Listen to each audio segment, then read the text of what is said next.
For Peter, som tidligere har kunnet gå, er det at sidde i kørestol en udfordring, man kan overkomme, hvis man er indstillet på at kæmpe.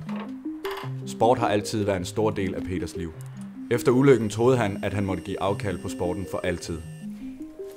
Men en ny sportsgren for kørestolsbrugere har givet Peter muligheden for at dyrke sport igen.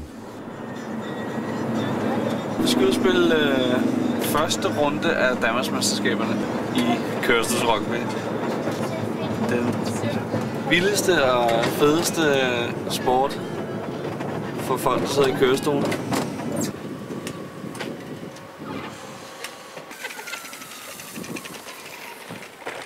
En skæbnesvanger dag ændrede Peters liv for altid. For 7 år siden sprang han på hovedet fra en badebro og ramte bunden. Peter brækkede nakken og mistede følesansen i det meste af sin krop. Det stopper faktisk her, min følesans, og så ned.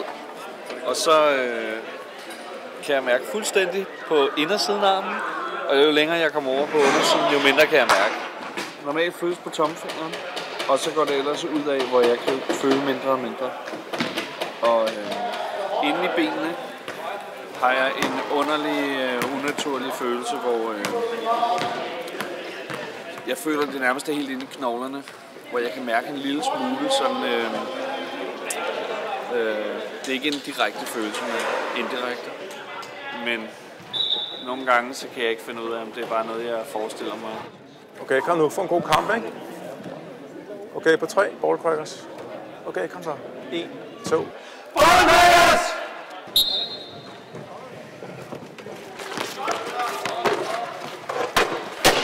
Tag imod, Kurt. Michael er der. Rugby har virkelig fået mig til at indse, at alt er muligt, ikke?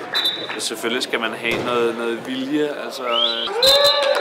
Og i starten, når man kommer til skade, man kan ingenting, og man tænker bare, altså, hvad skal det her ende med? Og så finder man ud af, at det er bare et spørgsmål om tilpasset, det er et spørgsmål om at gøre tingene på nogle nye måder. Godt kæmpet!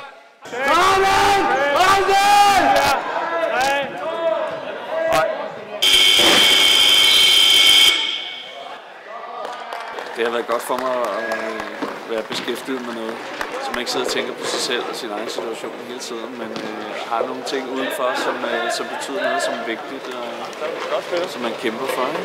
Jeg tror på, at idræt er virkelig godt. Og, altså oppe i hovedet er det godt, og hvis man så har problemer med noget, der er fysisk, så kan det jo kun være endnu bedre. Altså.